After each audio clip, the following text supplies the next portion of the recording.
I keep this book by my bedside. It's just Mr. Salahi wrote about Muhammad, a man and prophet. Prophet Muhammad initiated one of the most significant religious and cultural developments in human history, bringing into the world the religion of Islam in its final form.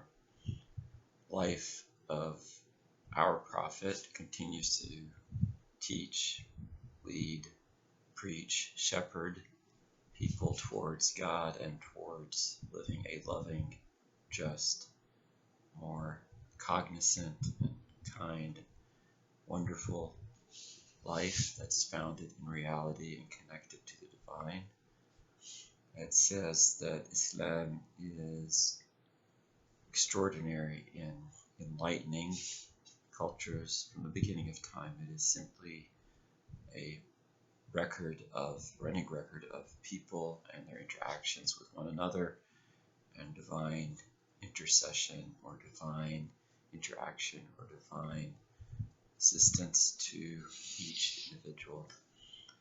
The prophet is very important for mutual human understanding and world love, peace, kindness, strength, intelligence, forgiveness, mercy, coherency, perfection, striving towards perfection, human perfection, reaching a state of understanding one another and loving one another. O Lord, enrich us with your love, enrich us with behaviors that are loving, and enrich us with the love of those who love you and love to do good in the world. This author has a fascinating historical backdrop, makes careful analysis of events, relates them to Muslims and their experiences, so it's practical. As one of my teachers said, there are some people who are scholars who are more like doctors, and some who are more like pharmacists. The intention is to bring strength and healing and power and be able to live our fullest spiritual life and worldly life equally in Islam. رَبَّنَا آتِنَا فِي الدُّنْيَا حَسَنَةً, give us the best of both worlds. It means we should enjoy every moment, enjoy every blessing, attribute it to God, and also recognize that we have to prepare ista'dad liyawm ar-rahil, prepare love and kindness to neighbor and friend and family. I'm going to go ahead and start, and again, this is the author's writing, not mine. I'm simply going to try to read it, and if there's something I have issue with, I'll mention it. But this is for my own soul, something I keep by my bedside, along with a lot of other Arabic and non-Arabic texts to remind my soul and my heart, and my spirit to think more about God and try to be my best self every day. Forgive me, I'll take a swallow of something here so my voice doesn't go away. Perhaps the world was never in greater need of an accurate account of the Prophet Muhammad's life than it is now. Let me grab my microphone, maybe that'll help too. Yes. Go on. Bluetooth pairing. Bluetooth connected. Test, test, test.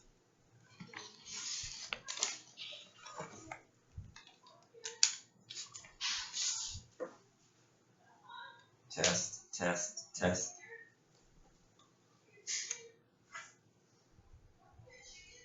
Test, test. Test, test, test.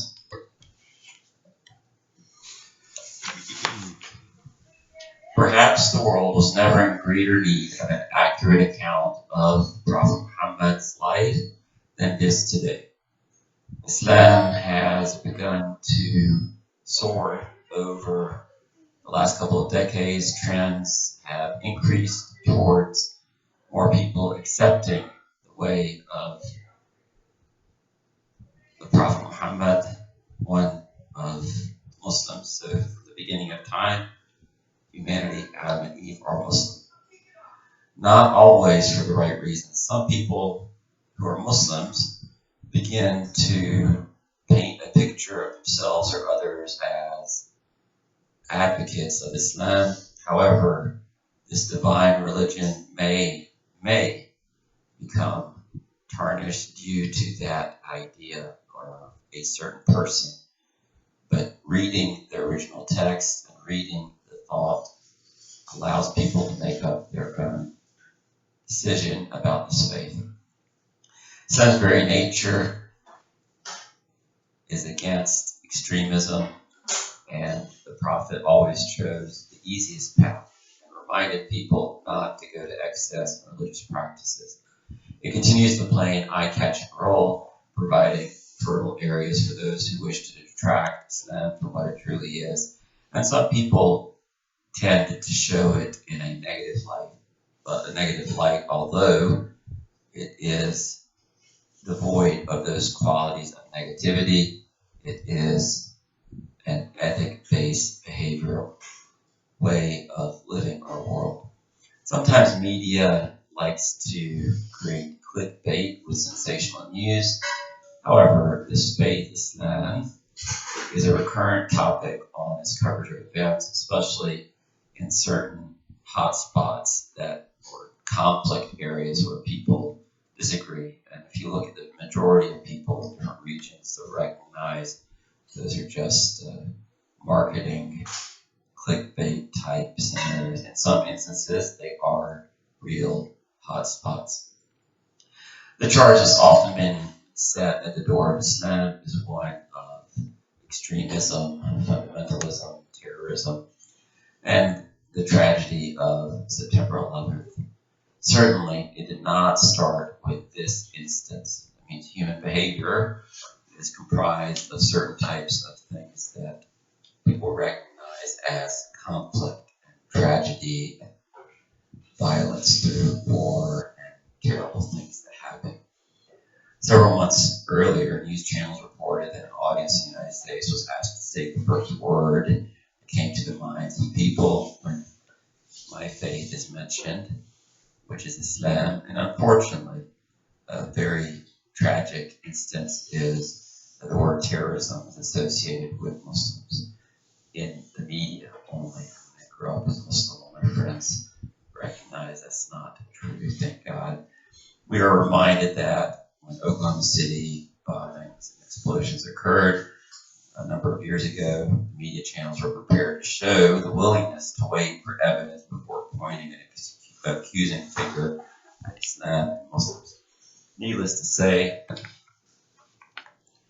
investigations soon proved that no Muslim had anything to do with that event, and that it is extraordinarily crazy from my view of the world that Muslims are labeled this way. And there's a lot of work to be done. The speed of temptation to label Muslims with something that doesn't exist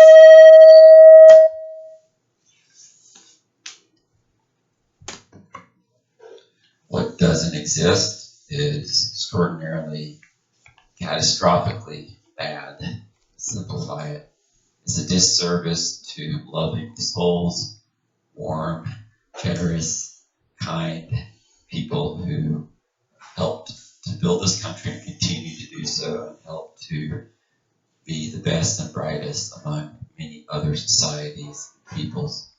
The only task that Muslims and Islamic advocacy should set for itself is to attempt and to do their level best to let people know God's message to us all, to each individual, to each family, to each group of people. Whether people accept or reject it is entirely their own business. No pressure will be put on them or God. If someone does, then that's not a tenet of faith. Exerting pressure is alien to the nature of Islamic faith. Addressing the messenger of God, he states in the Quran, if they turn away from you, know that God has not sent you to be their keeper. He only asks you to deliver the message entrusted to you. This is the mission in which the Prophet Muhammad, peace be upon him, dedicated all his effort to, from the moment when he was entrusted with God's message. Up to that point, when his blessed life ceased, or when he passed away, returned back to our Lord, we found that studying his life, this is apparent in Muslims, non-Muslims, believers in God and non-believers in God, recognize extraordinary kindness and powerful transformation and love that he yielded through values and through allowing his opponents to discover faith for themselves. This work presents the blessed life of Muhammad Sallallahu Alaihi Wasallam, my prophet, in his truest light. It covers the main events in the Holy Prophet Muhammad Sallallahu Alaihi Wasallam's life, from childhood to old age, or whenever he became elderly. Sallallahu Alaihi Wasallam. It is only natural that we give much greater attention to the events that followed the start of this revelation of the Quran, God's final message to all of us, humanity. In each event, we recognize his role as a messenger, entrusted with delivering a message. We see the example that the prophets and Prophet Muhammad sets for each person to apply to their own life, their own heart, and attempt to become better, more loving, more kind individuals. Choosing to follow the example of him is a requirement for those who choose to be Muslim. To abandon his example in preference of some other practice negate the second part of the article of Islamic faith, namely the declaration that there is no deity other than God and that Muhammad is God's messenger. When we read the Prophet's life, one must put some of the military activities of Muslims under the Prophet's leadership in perspective. Was Muhammad a warrior, as a cursory look at his life may suggest? If so, how does this relate to the task outlined in the above quoted definitive Quranic verse, limiting its task to delivering God's message? In the present world and the climate and nature of entities and people and interactions and the way that people deal with one another, there are some people who try to limit the scope of going to war in Islam or for Islam to an absolute minimum. I read recently a newspaper article by a Muslim author saying that war during the lifetime of the Prophet ﷺ totaled no more than 1 week, a 23-year period. Others try to justify going to war in Islamic history by saying that Islam approves of war only when it's defensive. On the other hand, there are well-meaning advocates of Islam who place military means high on the list of Islamic requirements, considering jihad as a major Islamic duty that comes next to the 5 pillars. Others are keen to show that Islam has some type of an approach that is militaristic, pointing out that it calls for such and such. A proper study of the Prophet's lifetime showed that none of these are correct. The Prophet was engaged in military actions, which for the most part took 1 day.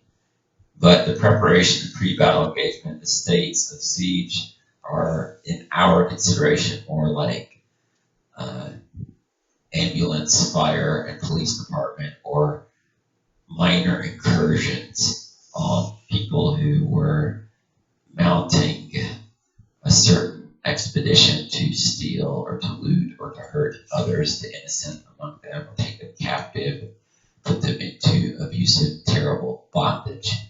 The expedition of the Mahd in the siege of the Qurayda, and we have to remember this is pre-modern times, so this is extraordinarily different than our day and age. Followed immediately afterwards, took nearly 2 months, during which certain Muslims in the cities and the sacred precincts began to mount military mobilization, even though little actual fighting took place. So that's the gist of it, although they may have mounted, as most people did during that time, horse, sword, battle ready. The type of loss is not at the level that you find in modern day warfare.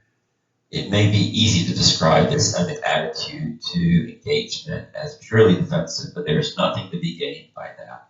Islam takes a positive attitude and calls on its followers to adopt necessary means to ensure safety. Again, I'll repeat that. Islam, in its text, takes a positive attitude and calls on its followers to adopt all necessary means to ensure safety of Muslims and non-Muslims. If we're honest with ourselves, the Jewish people extraordinarily found their golden age during Muslim times. Christian empires were given protection and support and all kinds of interactions so that we build a better tomorrow. We provided medicine and wrote most of their works and preserved them for them and provided it back to them so that they can practice their faith openly at any point, regardless of denomination or background or personal choice. And this author is saying we have to bear in mind, however, that Islam does not approve of waging war except in a situation where peaceful measures are not possible. This means that Islam does not approve of military offensive except to repel an aggressor started or planned by an enemy that is commonly held in a substantiated form. We see examples of this nature in the Prophet's own actions as he took effective measures to consolidate people together and agree to stop the bloodshed, to stop the types of intoxicants that destroy their lives, stop the burial of innocent babies for no reason except that they had lost their way.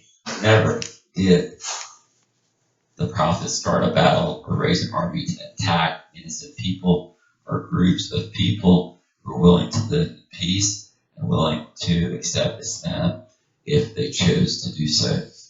Even when the Quraysh insisted on adopting a hard line before the Battle of Badr, turning a deaf ear to the voice of wisdom emanating from some of his own elders among that group who had still not overcome their thirst for military engagement without cause. Whenever he tried to take an enemy by surprise, his strategy was to show the enemy that starting a fight is useless.